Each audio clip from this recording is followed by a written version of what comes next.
नमस्कार, संसद टीवी के इस बेहद ख़ास कार्यक्रम में आपका स्वागत है। मैं हूं मोहम्मद फातेह टीपू। इस खास पेशकश में आज हम चर्चा करेंगे तीसरे सुशासन सप्ताह की। स्पेशल कैंपेन 3.0 भारत में सरकारी कार्यालयों का सबसे बड़ा स्वच्छता अभियान गांधी जी को सच्ची स्वच्छांजलि है। प्रधानमंत्री नरेंद्र मोदी के नेतृत्व में 2014 में स्वच्छ भारत अभियान की शुरुआत हुई, जिसमें पूरा देश जुट गया। 2021 में स्वच्छ भारत आंदोलन ने एक नया मोड़ लिया, जिसमें सरकारी कार्यालय की कुशलता में सुधार को शामिल किया गया। इस पहले कदम से ही इस प्रयास में सकारात्मक परिणाम दिखाई देने लगे और अब सभी मंत्रालय इस आंदोलन में सक्रिय भाग लेते हुए सुधार की दिशा में प्रगति कर रहे हैं। स्वच्छ भारत अभियान ने साफ सफाई और सार्वजनिक स्वच्छता को लेकर लोगों की सोच बदल दी है, जिसने करोड़ों देशवासियों के जीवन को बेहतर बनाया है। इस अभियान ने अलग अलग क्षेत्र के लोगों, विशेषकर युवाओं को सामूहिक भागीदारी के लिए भी प्रेरित किया है। माननीय मंत्री डॉक्टर जितेंद्र सिंह के मार्गदर्शन में DARPG ने सभी 3 संस्करणों में नोडल ऑफिस की भूमिका निभाई। एकत्रित आंकड़ों के अनुसार लंबित मामलों के निस्तारण में अप्रत्याशित वृद्धि हुई है, वर्क स्पेस बढ़ा है और कबाड़ के निस्तारण से भारी भरकम रकम सरकारी राजस्व में जमा कराई गई है। पहले स्वच्छता अभियान में 6154 ऑफिस परिसरों की, तो दूसरे स्वच्छता अभियान में 1 लाख से अधिक परिसरों तक चलने वाला ये स्वच्छता अभियान 2023 तक आते आते 75,000 पोस्ट ऑफिस, 31,275 स्कूलों, 26,958 बैंक शाखाओं, 23,672 रेलवे साइट्स और 13,168 सड़क परिवहन दफ्तरों समेत 2,58,000 से अधिक ऑफिस परिसरों तक पहुंच गया, जो कि अपने आप में एक कीर्तिमान है। स्वच्छता अभियान 3.0 में 164 लाख वर्ग फुट जगह को खाली कराया गया।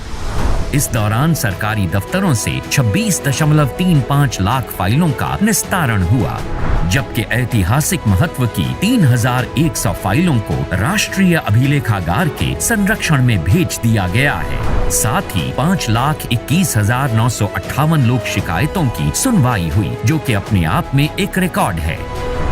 स्वच्छता अभियान 2023 में कबाड़ निपटान से सरकार को 556 करोड़ से अधिक की आमदनी हुई, जबकि स्वच्छता अभियान के सभी संस्करणों को मिलाकर हमने 1100 करोड़ से अधिक की आय अर्जित की है। इस अभियान के दौरान कबाड़ निपटान से जुड़ी कई पहल सामने आई, जैसे तमिलनाडु के नेवेली टाउनशिप में NLCIL में कचरा डंप क्षेत्र में स्क्रैप सामग्री से चरखा उद्यान विकसित किया गया।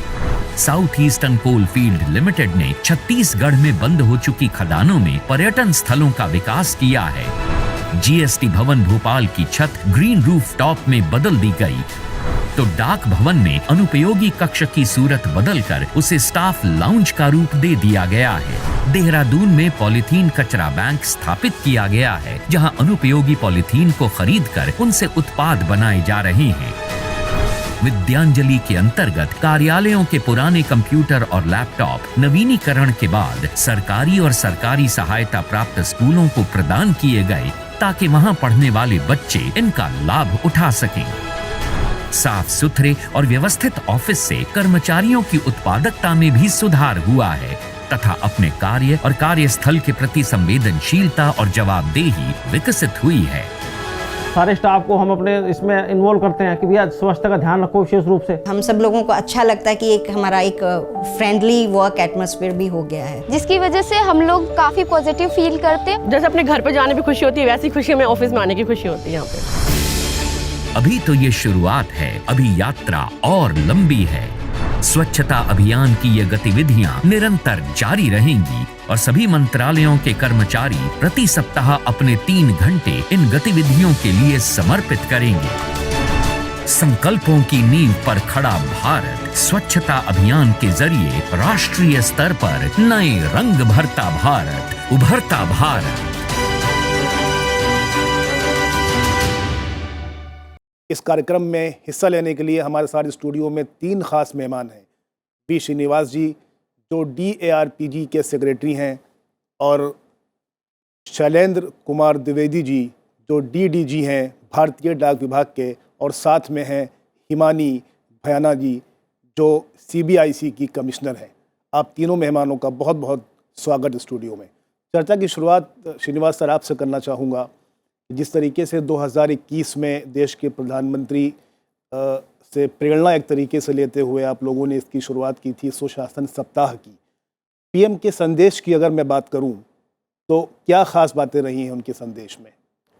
माननीय प्रधानमंत्री जी ने वर्ष 2023 के सुशासन सप्ताह, जो अमृतकाल के तीसरा सुशासन सप्ताह है, इसको मनाने के लिए सभी देशवासियों को और सरकारी कर्मचारियों को अपने शुभकामनाएं दिए हैं और खुशी जाहिर किया कि ये सप्ताह मनाया जा रहा है।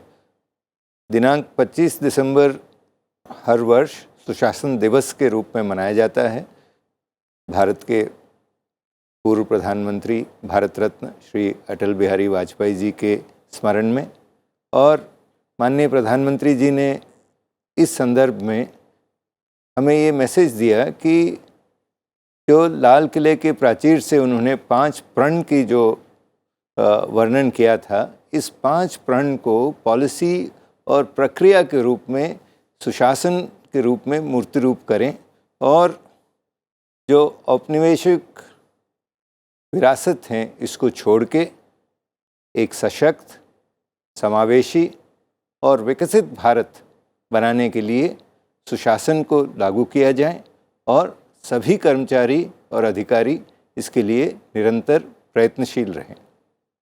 उन्होंने ये भी कहा कि यही समय है और सही समय है, इतिहास देश को ये मौका दिया कि अगले 2047 तक सभी प्रयास विकसित राष्ट्र बनने के लिए करने चाहिए।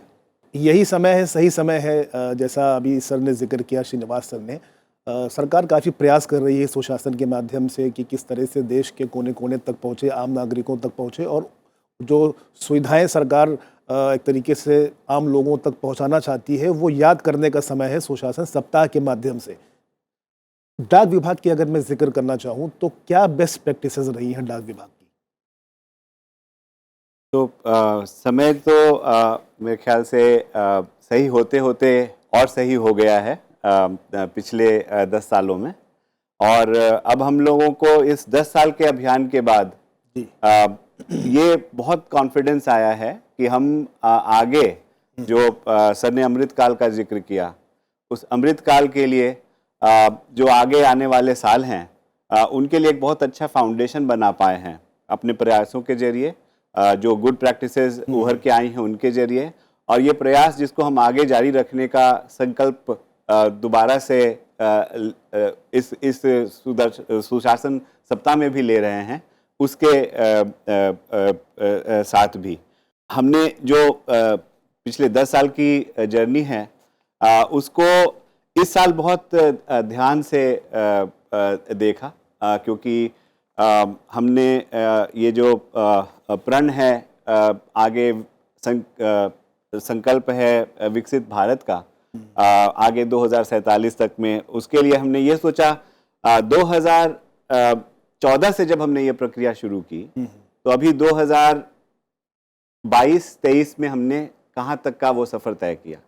तो 2022-23 में जो स्पेशल कैंपेन 2.0 है, जो कि निरंतर चलता रहा सितंबर 2023 तक, जबकि स्पेशल कैंपेन का हम कह रहे हैं कि वो शुरू हुआ अक्टूबर महीने में आके, तो उस सारे समय में हमने एक्चुअली अपना आंकलन किया कि अब पीछे से लेकर के अभी तक हम कहाँ पहुँचे और अब हमें आगे विकसित भारत के संकल्प के हिसाब से कहाँ जाना है।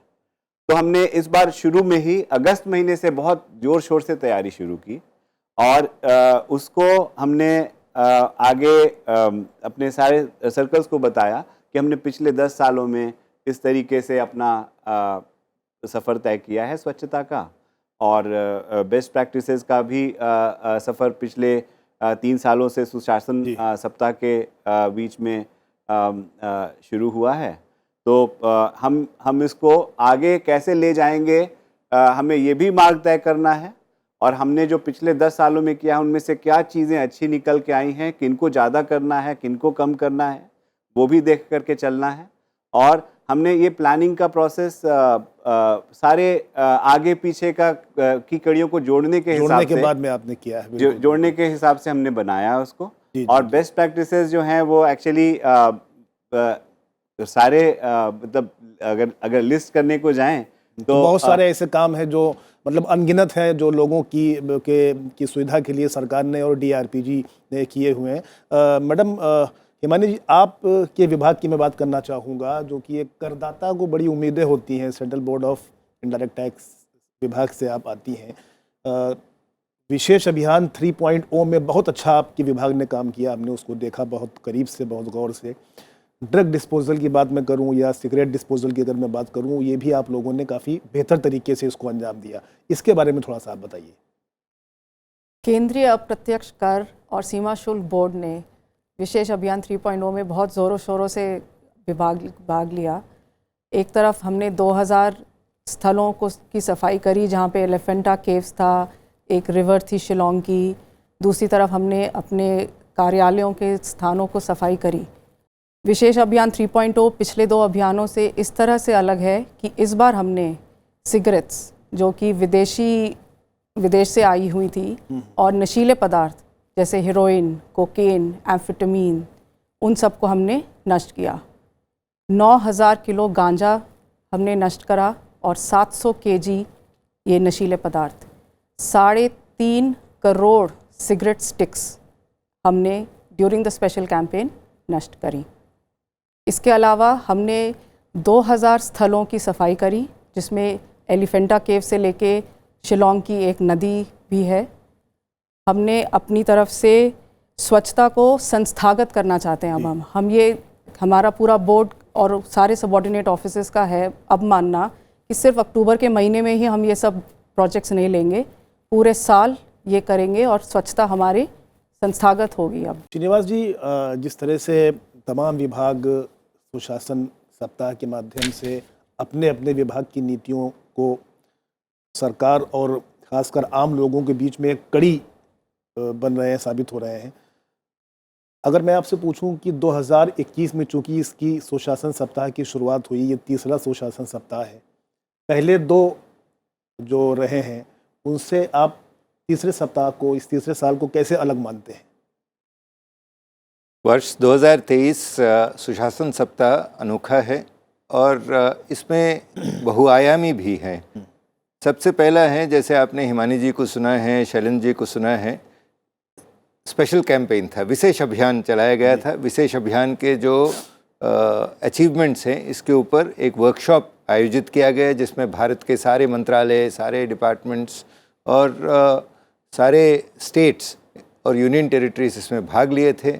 ऑफिसेस में किस प्रकार से स्वच्छता को प्राथमिकता दिया जाना चाहिए और मिनिमाइजिंग पेंडेंसी, जितने रिसीट्स आपके पास प्राप्त होते हैं इसको कम करने के लिए जितने प्रयास किया जाना चाहिए, इसके ऊपर वर्कशॉप आयोजित किया गया।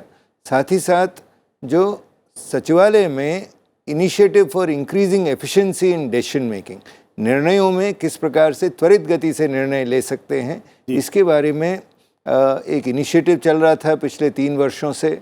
इसका विस्तृत विचार विमर्श हुए कि खास करके जो केंद्रीय सचिवालय हैं, ये फिजिकल फाइल्स से ई फाइल्स की तरफ बढ़ा है, तो ई फाइल्स को एनालिटिक्स के माध्यम से कैसे मॉनिटर किया जा सकता है। ई ऑफिस प्रणाली को एक डैशबोर्ड लॉन्च किया गया था सुशासन सप्ताह के दौरान। और तीसरा कड़ी ये था कि स्टेट्स में, राज्यों में जो सुशासन के प्रति जो नए प्रयास किए जा रहे हैं, अभिनव प्रयास किए जा रहे हैं, इसके ऊपर बड़े राज्य उत्तर प्रदेश और महाराष्ट्र के अतिरिक्त मुख्य सचिवों द्वारा भी प्रस्तुतिकरण दिया गया है। तो मल्टीपल लेवल्स पे सुशासन को बढ़ावा देने के लिए प्रयास कार्यरत हैं और मैं ये देख रहा हूँ कि 3 वर्षों के बाद ये कार्य काफ़ी रूप से मूर्ति रूप हुए हैं और मोमेंटम बहुत ज़्यादा आ गया है। चलें जी, मोमेंटम की बात की सबने की, मोमेंटम बहुत ज़्यादा आ गया है। आपके विभाग की अगर मैं बात करूं तो वो चाहे स्क्रैप डिस्पोजल की बात हो या फिर एफिशिएंट मैनेजमेंट ऑफ स्पेस की बात हो या एनवायरनमेंट फ्रेंडली इनिशिएटिव की बात हो, तो काफ़ी बड़े पैमाने पर डाक विभाग ने भी इसको अंजाम दिया है। इसके बारे में दर्शकों को थोड़ा सा आप बताइए। तो जैसा कि मैं पहले आपके प्रश्न के जवाब में कह रहा था कि ये 10 साल की निरंतर प्रक्रिया है और हमने धीरे धीरे इसमें और जोर डालने की कोशिश की है। तो जैसे कि पिछले साल का जो ये अक्टूबर महीने का कैंपेन था, उसमें हमने 26,000 पोस्ट ऑफिसेज़ का लक्ष्य रखा था। तो हमारे जितने सब पोस्ट ऑफिसेज़ हैं हमने उनको कवर किया था स्वच्छता के लिए, और बेटर प्रैक्टिसेस इन गवर्नेंस के जो टारगेट्स हैं, जो पेंडेंसी रिड्यूस करने के लिए, वो तो जो उस समय की जो परिस्थिति थी उसके हिसाब से टारगेट्स DRPG के द्वारा सेट किए गए थे। और वही प्रक्रिया इस बार आगे शुरू हुई। अब हमारे पास वो चैलेंज था कि अब 26,000 अपने आप में बहुत बड़ा लक्ष्य था, मगर सैचुरेशन अप्रोच के तहत हम लोगों को इस बार और उससे आगे बढ़ना था। तो हम इस बार ग्रामीण पोस्ट ऑफिसेज़ की तरफ बढ़े और 75,000 पोस्ट ऑफिसेज़ का हमने लक्ष्य रखा। और इंटरनली हमने एक्चुअली अपने पूरे नेटवर्क में जो 1,64,000 पोस्ट ऑफिस हैं आज के दिन में, उनमें सफाई करने का लक्ष्य रखा। इसके अलावा हमारे एडमिनिस्ट्रेटिव ऑफिसेज और इसके अलावा जो दूसरी इंस्टॉलेशंस हैं, चाहे वो कोई गेस्ट हाउस हो, चाहे वो कोई और भी गवर्नमेंट इंस्टॉलेशन हो, हमने उन सारे जगह पे सफाई का अभियान चलाया। और हमने ये कोशिश की कि इस बार कोई भी अछूता ना रहे इस चेतना से, सफाई की चेतना से। और हमने उसके लिए सारे के सारे डाक सेवकों, ग्रामीण डाक सेवकों को इसमें इन्वॉल्व किया। और उस इन्वॉल्वमेंट को करने के लिए हमने बहुत सारे प्रयास किए इंटरनल कम्युनिकेशन को अपने स्ट्रेंथन करने के लिए। और हमने ना सिर्फ फॉर्मल बल्कि इनफॉर्मल बहुत सारे इंटरनल कम्युनिकेशन चैनल से लोगों को प्रेरित किया। एक वो इंटरनल पोर्टल बनाया जिससे हमने रोज़ का प्रोग्रेस भी लेने की कोशिश की, और इनफैक्ट उसमें हम बहुत हद तक कामयाब भी रहे। तो ये हम लोग एक दिन का हिसाब इसका अक्टूबर महीने में सबके साथ मिलके रखा, जिससे कि ये तीव्र गति इस निरंतर प्रक्रिया में चल पाई। और एक और छोटी सी बात मैं इसी प्रकरण में ऐड करना चाहूँगा कि हमने 2 ट्रेनिंग मॉड्यूल्स इंट्रोड्यूस किए, एक स्वच्छता के ऊपर और एक लाइफस्टाइल फॉर एनवायरनमेंट के ऊपर, जिसमें इंटरनल चेतना के लिए हमने स्वच्छता में हमने सारे डाक सेवकों से कहा कि आप अपने अपने ऑफिस का किस तरीके से आंकलन करें, कि किस तरीके से हमने इंस्टीट्यूशनलाइज कर लिया स्वच्छता को अपने अपने ऑफिस में, उसके सारे पैरामीटर्स और मापदंड देकर के वो ट्रेनिंग कोर्स करके उसको उनमें एक इवैल्यूएशन भी करना है। तो जैसे कि एक मिशन कर्मयोगी का पोर्टल है, उसमें हमने ये स्वच्छता का कोर्स डाला जिसका इवैल्यूएशन था एक्सपीरियंशियल प्रोसेस से, और उस तरीके से हमने 4 लाख डाक कर्मियों को कवर किया इस पूरे प्रोसेस में, जो कि हमारे हिसाब से इस बार का एक कम बताया हुआ बट सबसे बड़ी उपलब्धि यही है कि हमने अपने लोगों तक ये चेतना इंडिविजुअल ओनरशिप के माध्यम से पहुंचाने की कोशिश की। हिमानी जी, आपके विभाग का काम रेवेन्यू कलेक्शन के अलावा एक होता है कि तो होता ही है, लेकिन पब्लिक वेलफेयर का भी काम आप लोगों ने काफ़ी बेहतर तरीके से अंजाम दिया। कुछ ऐसी पहल जिसके बारे में आप जिसकी चर्चा करना चाहें, जो एक अनोखी पहल रही है आपके विभाग के ज़रिए? जैसा कि आपने कहा कि हमारा विभाग कर एकत्रित करता है, customs, GST and central excise. अगर मैं सिर्फ GST की बात करूं तो हर महीने 1,60,000 करोड़ कर एकत्रित किया जा रहा है। बट हमारा विभाग अपनी सामाजिक जिम्मेदारी को पूरा महत्व देता है। हमारे विभाग में एक स्वच्छता के नाम पर एक पूरा फंड मिलता है हर कमिश्नरेट, हर जोन को, और पूरे साल वो 1 या 2 प्रोजेक्ट्स लेते हैं। केंद्रीय सरकार, राज्य सरकारों के साथ मिलकर ये प्रोजेक्ट्स किए जाते हैं। ओपन डेफिकेशन स्कीम जो है हमारी पूरी फ्री कंट्री हम बनाना चाहते हैं, उसमें हमने फ्रॉम कोलकाता टू जयपुर काफ़ी जगहों में टॉयलेट्स बनाए गए हैं। हमने एक गाज़ियाबाद में की जैसे बात की जाए तो एक स्पेशल मशीन रखी गई जहाँ पर न्यूज़पेपर से पेंसिल्स बनाई जाती हैं और फिर स्कूलों में दी जाती हैं। वडोदरा में हमने प्लास्टिक वेस्ट से बेंचेस बनाई, जिनको हमने फिर केवड़िया के एक रेलवे स्टेशन में उनको समर्पण किया।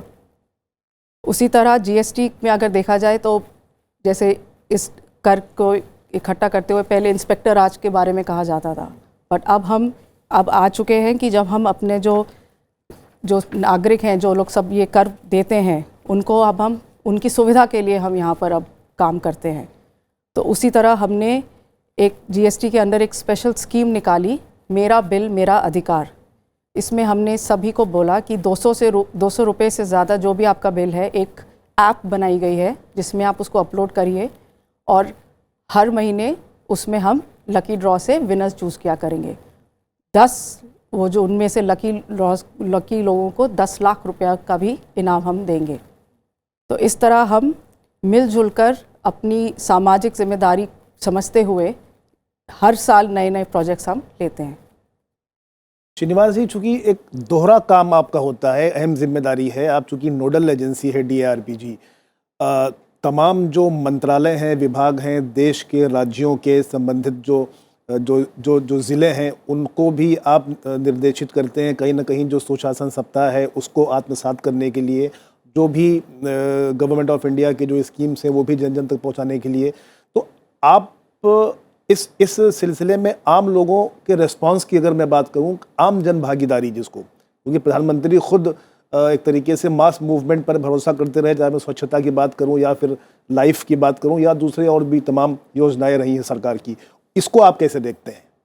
गवर्नमेंट का जो पॉलिसी मैक्सिम है, मैक्सिमम गवर्नेंस और मिनिमम गवर्नमेंट, इसको इम्प्लीमेंट करने के लिए जो मंत्र दिया गया है, टेक्नोलॉजी को आप यूज़ करें। टेक्नोलॉजी के माध्यम से सरकार को और नागरिकों को एक साथ लाएं, और इसमें कई अनोखे प्रयास किए गए हैं टेक्नोलॉजी के माध्यम से। सबसे पहला मैं जिक्र करना चाहूँगा सीपी ग्राम्स पोर्टल का, जिसमें लोक शिकायतों की ऑनलाइन आप सबमिट कर सकते हैं और ऑनलाइन आपको त्वरित गति से 2 हफ्तों में आपको रिप्लाई प्राप्त हो जाएगा। और इसको लाखों देश के नागरिक इस्तेमाल कर रहे हैं और सेटिस्फैक्ट्री रिप्लाईज विभागों द्वारा सर्विस डिलीवरी के संबंध में मिल रहे हैं। दूसरा ये प्रयास किया गया कि सभी स्टेट्स में तथा केंद्रीय मंत्रालयों में इंटीग्रेटेड सर्विस पोर्टल्स क्रिएट किए जाएं और ज़्यादा से ज़्यादा सर्विसेज एक पोर्टल के ऊपर अवेलेबल रहें, ताकि ई सर्विसेज के माध्यम से नागरिक को अपना हक या जो सर्विस उसको चाहिए वो उपयोग कर सकता है। तो खास करके देश में जो प्रमुख पोर्टल्स हैं कुछ जो विकसित हुए, जिसमें जम्मू कश्मीर का ई उन्नत है, जिस पर 1075 सर्विसेज उपलब्ध किए जा रहे हैं। कर्नाटका का सेवा सिंधु पोर्टल पे करीब 900 सर्विसेज उपलब्ध किए जा रहे हैं। इसी प्रकार से राजस्थान, मध्य प्रदेश, उड़ीसा, इन प्रांतों में भी 900 से 1000 के आसपास के सर्विसेज उपलब्ध किए जा रहे हैं। कुल भारत में ई सर्विसेज के माध्यम से करीब 16,000 सर्विसेज उपलब्ध किए जा रहे हैं। खास करके राजस्व विभाग, पुलिस विभाग, जलदाय विभाग, पीडब्ल्यूडी हो और सामाजिक न्याय विभाग, इनमें जहां पर नागरिकों की सरकार से काम बहुत ज़्यादा है, इनको डिजिटलाइज किया जा रहा है और ऑनलाइन सर्विसेज उपलब्ध कराने के प्रयास किए जा रहे हैं। हिमानी जी, आपके विभाग खासकर सीबीआईसी में देखा गया है कि इंफ्रास्ट्रक्चर डेवलपमेंट पर भी काफ़ी फोकस रहा है। हमारा जो इंफ्रास्ट्रक्चर का बजट देखा जाए तो 250 करोड़ से ऑलमोस्ट 1100 करोड़ हो गया है। तो हम पूरे चारों दिशाओं में हमारे ऑफिसेज में हम नई बिल्डिंग्स कंस्ट्रक्ट कर रहे हैं, और अगर आप देखें तो वो सारी बिल्डिंग्स ट्रिपल ग्रीन रेटिंग होंगी, उनमें सारा सोलर लाइटिंग होगी, उसमें एक्सेसिबिलिटी पर ध्यान दिया जा रहा है। हमारी जो सबसे प्रीमियर ट्रेनिंग इंस्टीट्यूट है, इनफैक्ट हमारा अब नया शिफ्ट हो रहा है हिंदूपुर, जो कि तेलंगाना में पड़ता है, तो वहाँ 500 एकड़ में हमारी नई एकेडमी आ रही है। और वडाला जैसे मुंबई में हम भी पूरा एक ऑफिस कम रेजिडेंस कॉम्प्लेक्स पूरा बना रहे हैं। तो इन सब चीज़ों को देखते हुए सरकार, हम चाहते हैं कि हम अपने एक तरफ तो नागरिकों की तरफ ध्यान देते हैं, बट हम अपने अफसरों को भी चाहते हैं कि प्रॉपर ऑफिस स्पेस और प्रॉपर फैसिलिटी सब मिले।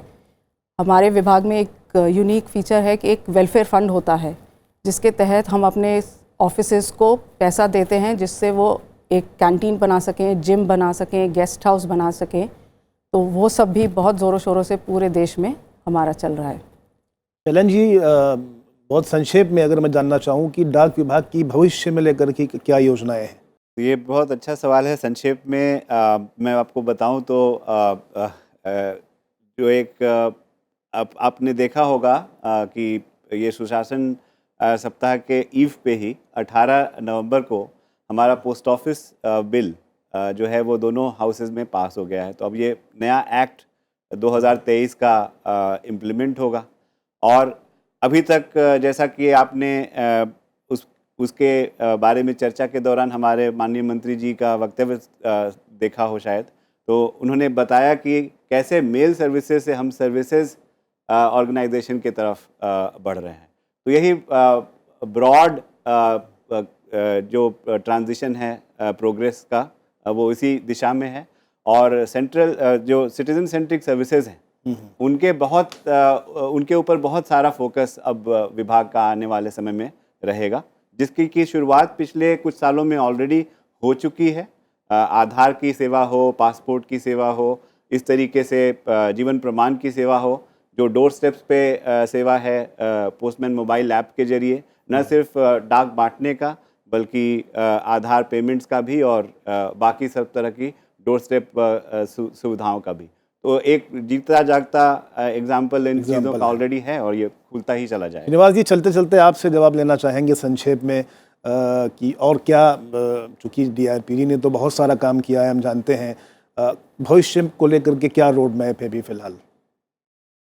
जैसे माननीय प्रधानमंत्री जी ने देश को अपने संदेश में कहा है कि भारत को सशक्त, समावेशी और विकसित राष्ट्र बनाने के लिए सभी प्रयास किए जाएं, और इसके लिए उनकी शब्दों से प्रेरणा लेते हुए सभी अधिकारियों को और कर्मचारियों को और देशवासियों को यही निवेदन करना चाहूँगा कि आज सुशासन दिवस 2023 को हम सब ये रिजॉल्व लें कि जो माननीय प्रधानमंत्री जी का 5 प्रण है, जिसमें से सर्वप्रथम भारत को विकसित राष्ट्र बनाना है, इसके लिए पूर्ण रूप से संकल्पित रहें।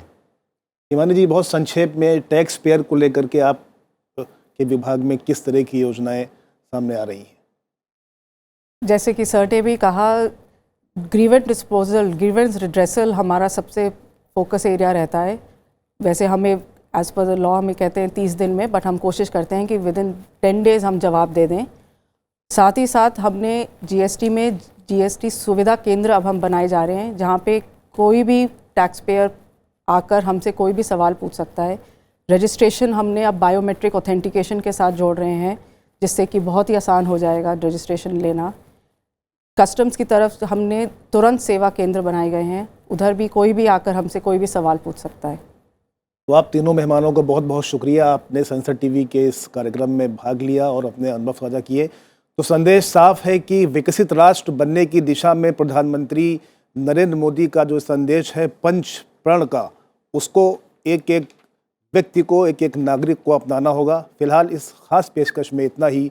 मुझे दीजिए मेरी पूरी टीम के साथ इजाज़त। देखते रहिए संसद TV।